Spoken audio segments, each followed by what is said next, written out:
affected and anywhere else in their body's affected. So once your pH becomes quite acid, then there's going to start having problems, and that's where you start forming cysts. And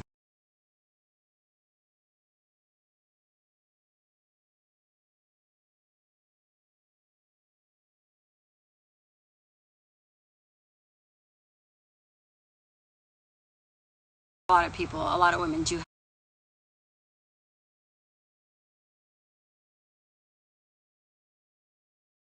fibroids and cysts. Is that what you're going to say? Yeah.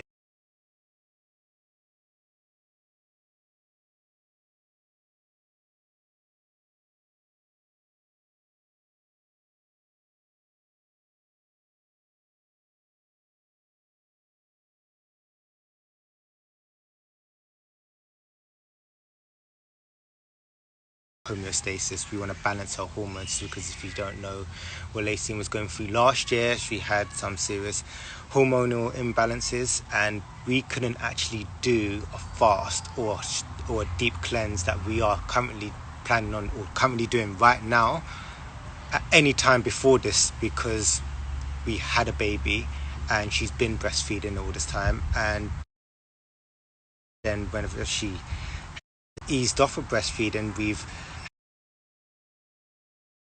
had to correlate the way that we eat in coordination to our child, because our child would like to eat at the same time as us or eat what we're eating. It just hasn't been the time for me to fast and breastfeed and sort of manage my daughter, because since we did wait for her to eat when she was one, until she was one, that's when we started feeding her solids.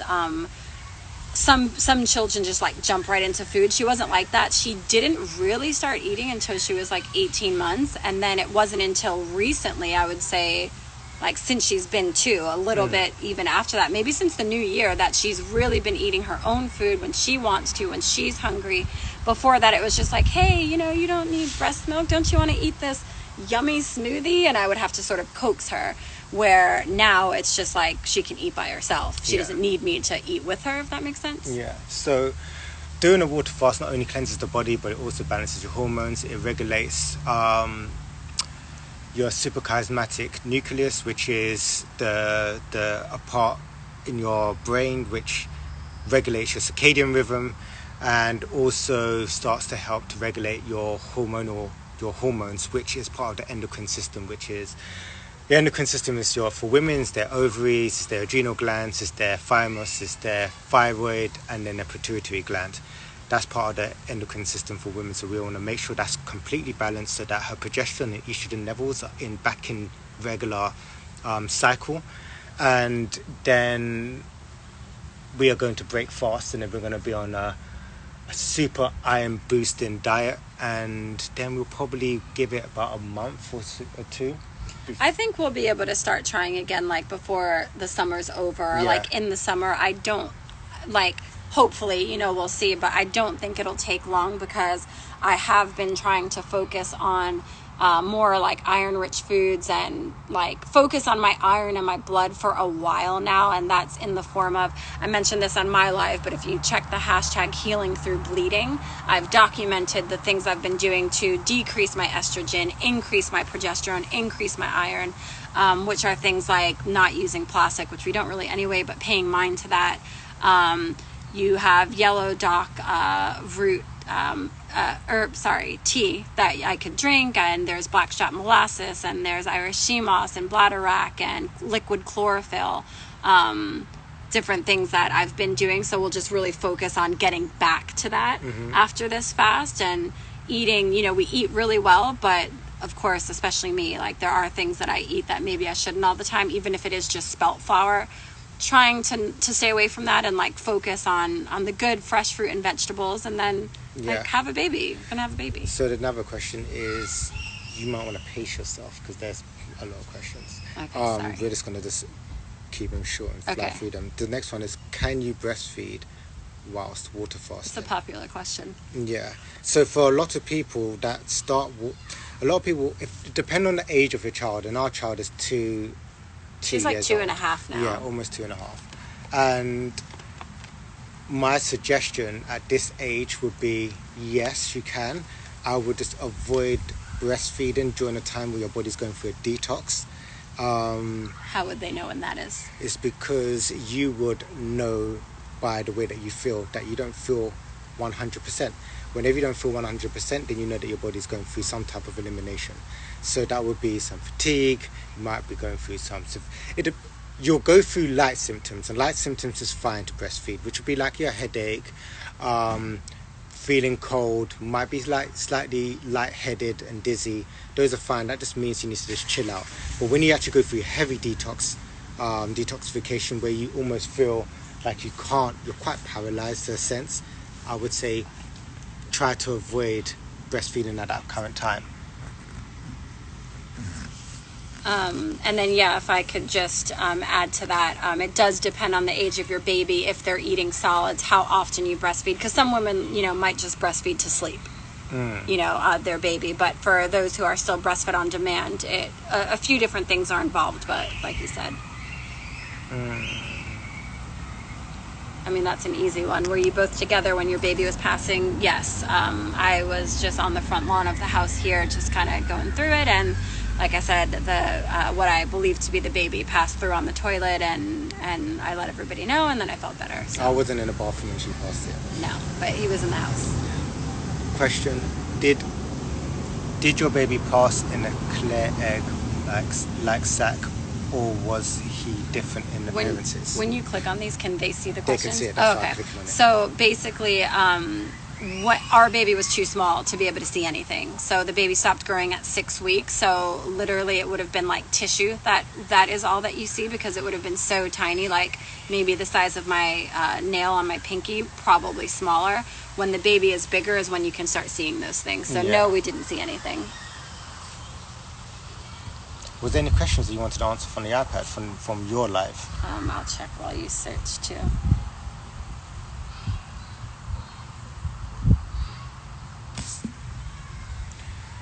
Do you think your current environment, sunshine, etc., has helped you heal quicker?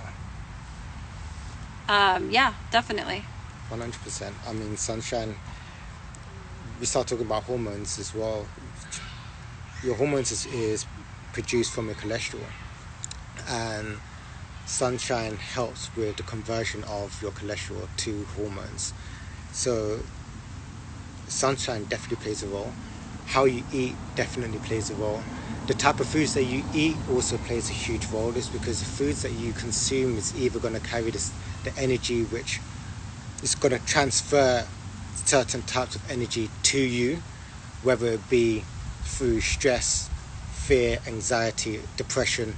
These are certain types of foods can cause that. So being on a plant-based diet can prevent you from, or help you deal with certain situations that you normally would find a struggle, which I realized myself immediately how I did with my stress or anger. Well, you saved us live. Thank you, fibroids. I'm just going through the questions from my live just to make sure there's nothing I can't answer for you guys.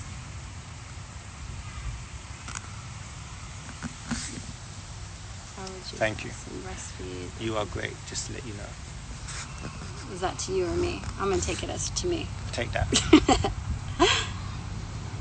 But a lot of people on mine are just asking about breastfeeding and fasting, which we did. Yes, you can fast with a stomach ulcer. Actually, it'd be the best thing for you to do. But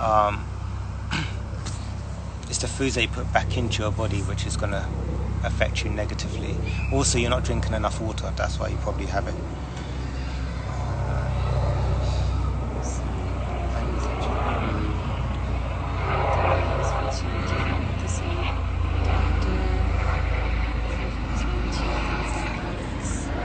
Did you feel like your body healed from the long bleeding you had last year?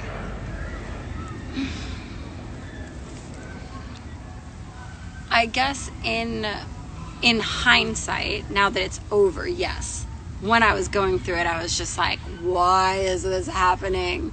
But there's a lot that we learned as it was going on. I feel like it was very difficult to talk about bleeding when the bleeding first began, because obviously I couldn't have known that it would have lasted for 6 weeks or 7 weeks or 8 weeks. And then when it did finally stop the first time, I couldn't have known that it would start again. And then when it stopped that time, I couldn't have known that it would start again, until I found a routine. And I was like, okay, like, I'm just sort of ongoing bleeding, and here's how we have to tackle this. In hindsight, yes, I'm happy, I suppose, that I bled, not because the experience was so wonderful. I felt like crap for a very long time. I was out of breath. I had headaches. I couldn't breathe. I felt like I couldn't take care of my daughter. But a woman accumulates toxins in her womb. So in hindsight, knowing that I bled so long just makes me feel like I got rid of a lot of shit. After a miscarriage, what are the vital intakes we need to support our bodies? Like as far as food, water? I think so. I think what did you say? Vital intakes to support our bodies. I think allowing your body to I think, like you said, eating light afterwards, but eating the type of foods which is super beneficial to the body. So I think, like, after a miscarriage, vital things would be to allow your body to continue to heal by eating more simply. So no matter how you eat, whether you are vegan, vegetarian, pescatarian, omnivore, or whatever, it's important to give your body easy to digest foods, but also cleansing foods. So like last week we banged out watermelon. It tasted so good because it's really hot and we love watermelon, but also because the watermelon is diuretic and it was sending me to the bathroom, which I think was very necessary. It sort of fills your bladder and your belly up and it sends you to the bathroom to keep sort of cleansing. So things like watermelon are really good. Acid fruits are really good, and always your cleansing herbal herbs are always really good, but specifically, especially after you have a miscarriage. Yeah, because what you're looking to do is not cause obstruction to your body. You want your body to get kicked back into healing stage rather than digestion again. Which you just don't want to interfere with like the natural process.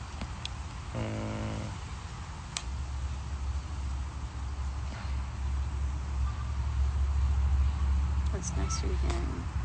Yeah, talked about that. We're just going through questions, guys. Make sure we can answer them for you. The sun is moving, so where we are now it's quite difficult to see the screen. You mentioned you didn't take any medication. Can you tell me what you did do? Thank you. We talked about that in the live on my page. I don't know if you were there, but we just waited for it to naturally occur. The body knows how to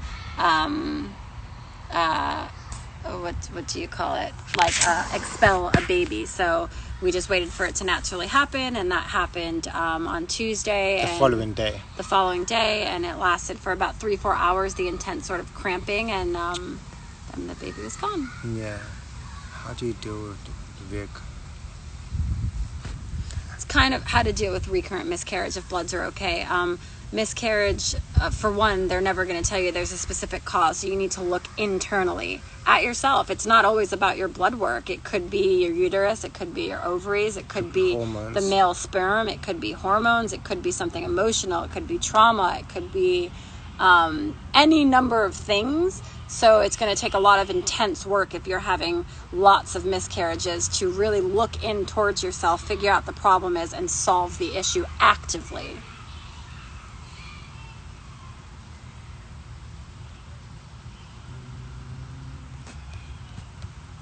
There's a lot of people that aren't actually asked. There's lots of people asking questions to do with just that fasting. If you're interested in fasting question, like general fasting questions, it's literally all over Coop's page. Yeah. If you're interested in personalized, sort of structured one-on-one fasting, that's when you email Coop and you will have a consultation with him and you can go through that. What stops estrogen dominance? Progesterone. So you need to have progesterone levels need to be imbalanced. Needs to be in balance so that it has sorry, let me get this off my screen, so that your body can go through the cycles of progesterone dominance and estrogen dominance, which happens in 2 different stages of the cycle. But if you go to Lacenne's page, he talks about that. Yeah. Could you advise about the pill? I was diagnosed with PCOS quite young, and I'm looking for a holistic alternative. The pill is what caused all my problems. I was put on the pill when I was 14, I think, and I was on it for about 14 years because my period, I got it when I was obviously younger, and I got it for like 2 months straight when I was like 12 or 13. It just wouldn't stop. And they were like, oh, here's the pill, you're not sexually active, take the pill. And they never did further testing. And obviously not living like I do now, not knowing any better, I just took the pill. And at one point I was up to a dosage of 4 pills per day. And this went on from 1 to 4 pills for like 14 years, which is my belief. This is why this whole issue started last year, I think, because I just have all of these synthetic hormones in my body that I've accumulated that just wanted to get out. So, you know, this even ties in with the last question of, do I feel better after bleeding? Definitely, because I think that it washed away all of that crap that was in my body. So alternatively, again, you have to look towards your diet. You guys need to understand that it all has to do with your food and lifestyle. So if you have PCOS, you need to cut out the dairy. First and foremost, it's gotta go. You need to look at the circle that you keep around you, the people that you keep around you. You need to watch your thoughts. You need to start exercising. You need to read books. You just need to overall work on yourself, and the PCOS will go away, because actually just last year I found paperwork that when I was younger they did diagnose me with PCOS, which I didn't even remember. And you know, again, we just saw a gynecologist the other day, and she was like, your ovaries look great, like there's no cysts, there's nothing there. So it is possible that if you do have PCOS, that you can cure yourself of that and remedy that if you start eating better and living better. That answers this question. That's why I just left it up, so that person can feel satisfied. Does having one ovary complicate pregnancy? I'm not a doctor. I can't speak about one. I mean, it just makes the chances slimmer because the egg can only come from one ovary. Mm-hmm. As a man, how did you feel about your loss, and how's Laceinne been? We talked about that on my live. I'll answer that question about were we together. Yeah. Sorry, like he said, the sun is like creating a glare on it, so we probably look crazy. What's the most... Why? That's unrelated. We're not answering unrelated questions right now. Yeah, there's lots of them. Did your miscarriage feel at all like contractions during last? Absolutely not. Nothing like that, which was my sort of thing too, because when the doctor was like, it's going to hurt so bad and you need these pills, I asked her that. I said, does it feel like when you give birth to a full-term baby? And she was like, well, obviously not, because the baby's not full-term. And I was like, okay, well, then why are you making it sound so deep? It felt like intense cramping, intense. But again, look on my page, we talked about that. And on my personal page, and then on our live today too. What foods increase progesterone naturally? Did you answer that one already? Can you increase progesterone by foods? Yeah. Yam can help increase your progesterone naturally. But what is most important is what foods is causing you to decrease your progesterone, and what foods is causing estrogen to be heavily produced in the body, and that is consuming foods that are high in pesticides, insecticides, and herbicides, or any type of sides, consuming plastics, which consuming anything which would have plastics in it, whether that be fish. Do you know that there's within a week consumption of eating fish, the body would have enough plastic to make a credit card? That's crazy. No, I didn't know that. Like he was saying though, as far as the foods and things being high in pesticides, what you have to keep in mind is the foods that we eat on the day-to-day, every day of our life. Oh, I ate a healthy sandwich today. It was like turkey and avocado. Your wheat that is found in everything, your corn that is found in everything, those are your most pesticide-laced, ridden food objects. And so also the animals, the food that they use to grow for the animals to eat are literally riddled in pesticides, so it's and herbicides. And the answer, for everybody who's always asking, what do I eat? It's fruit and it's vegetables. It's fruit and it's vegetables. It's nuts and it's seeds. Fruit, veggies, nuts, seeds. That's it. Fruit, nuts. What's that? Fruit, veggies, nuts, seeds. Fruit, veggies, nuts, seeds. Hey! Not sure. I'm already plant-based. Certain foods. Have you considered organ meat? No organ meats. No. I mean, we should answer that though, because so many people ask this. This person says, have you considered organ meats like liver from non-commercial, non-factory animals, because it should boost my blood? I'll let you answer that because I can't. Go ahead, answer the question. Nah, you shouldn't. Just explain it. Because this is a common question that people get, because if you eat liver, if your blood's low, it's said to increase your blood and your iron. The thing is, most people that eat liver, eat steak, red meat, are the same people that still suffer from iron deficiency. Have you not noticed that? It's so funny that they keep pushing this, but yet these are the exact same people that are still suffering from it, and they've been told to eat more of it to make them feel better. But when you consume those foods, whether you are receiving those minerals from consuming those organs or consuming that type of flesh, you're still putting your body in oxidative stress, which is causing severe tissue damage. And the high protein level is what aids in the growth of cancer.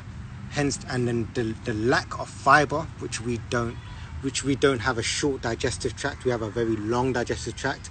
Unlike carnivores, which are animals that consume animal flesh only, they have a short digestive tract, which means that animal flesh passes through their system very quickly.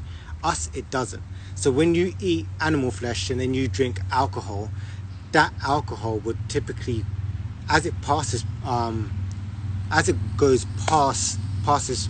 by the food that you eat and the flesh that you eat, and actually causes it to maintain in a raw state, which causes it to produce more pus and more mucus, and then more living organisms, bacteria and parasites to start growing from it.